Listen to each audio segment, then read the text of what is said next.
Um prazer, hoje eu tô aqui com a Júlia, CEO da Matchpoint. Júlia, obrigada por topar essa entrevista conosco para falar um pouquinho do atual cenário, né, de varejo, de shopping. Queria que você, como Matchpoint, começasse falando como é que você está vendo esse mercado, né, diante das novas tendências e das mudanças do comportamento dos consumidores.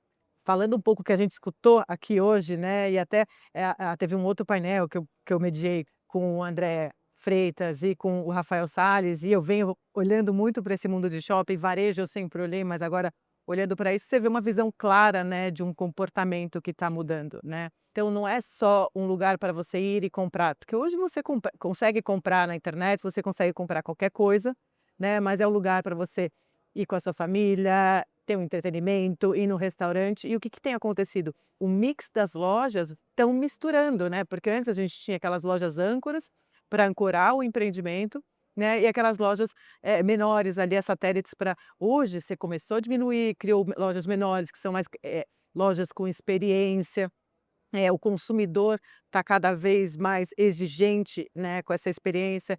Hoje, a quantidade de informações que esses shopeiros estão tendo, né, porque antes era muito mais as informações que eles recebiam dos lojistas, hoje com a inteligência artificial, com tecnologia, E tem os próprios dados. eles têm os próprios dados e com isso eles conseguem acessar melhor que é o público final, né, porque o público final é o consumidor final, então o que que esse consumidor final quer ao ir ao shopping? E até por isso a tendência também, né, de você ter um mixed used, Uhum. né, não ser um shopping não ser só um shopping integrado com muitas outras coisas, tanto em termos de lojas, ou entretenimento, um residencial, um hotel, e é isso que a gente está vendo e essa tendência se consolidando.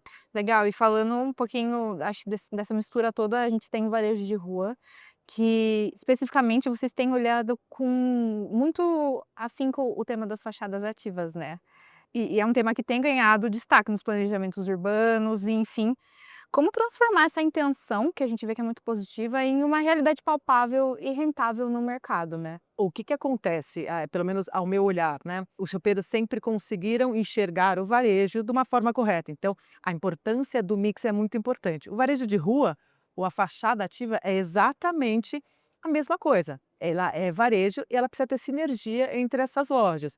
O que que aconteceu, né, na minha visão, né, o que que a legislação resolveu no novo planejamento urbano, criou-se incentivos a essas fachadas ativas. Uhum. Você poderia construir a mais usando essas fachadas ativas, mas o que acontece? Grande parte dos incorporadores olharam essas fachadas ativas como assim, um potencial extra de ganho, e não um potencial extra de ganho olhando o varejo. Eles sabem vender apartamento. Por exemplo, o corretor de residencial não sabe vender uma loja, ou ele não sabe qual é o melhor mix.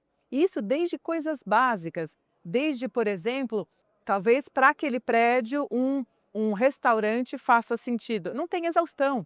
Então como que você vai colocar um restaurante ali?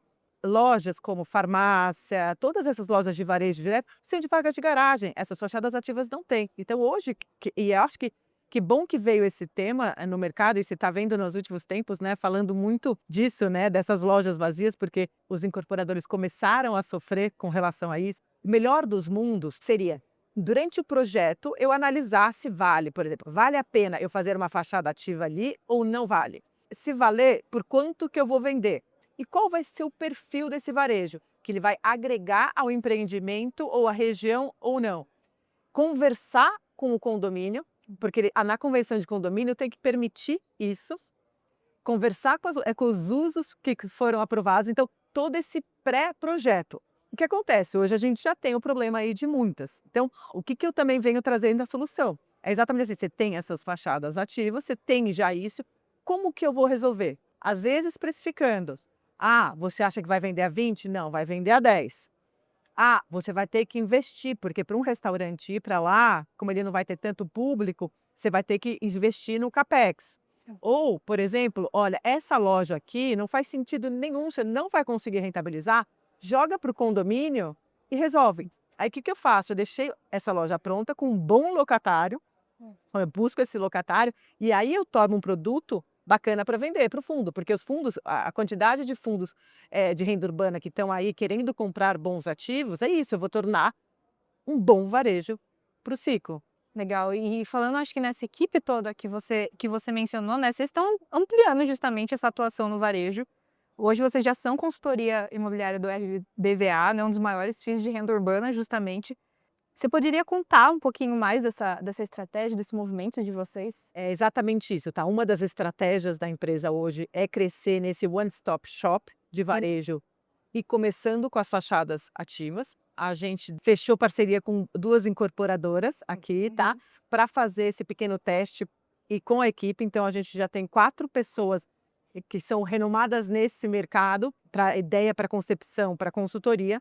Caso dê certo, aí a gente vai trazer o braço para escalar isso, porque eu vou ter que escalar. Legal. E aí, como é que tá o pé disso? Vocês já começaram a Já, olhar? já. Desses 2 projetos, a gente já visitou todos os imóveis, eu devo entregar um diagnóstico desses imóveis. Então esse diagnóstico, o que ele vai apresentar? Ele vai apresentar assim, essa loja X, o valor de aluguel é de tanto a tanto, a liquidez é tanto a tanto, a minha recomendação é você buscar esse tipo de varejo, ou a minha recomendação é devolve para o condomínio, ou a minha recomendação, olha, vamos ter que rever essa convenção de condomínio, vamos ter que refazer essa fachada, essa aqui eu preciso fazer um retrofit. Então, nesse parecer, nesse raio-x, eu vou dar essa recomendação.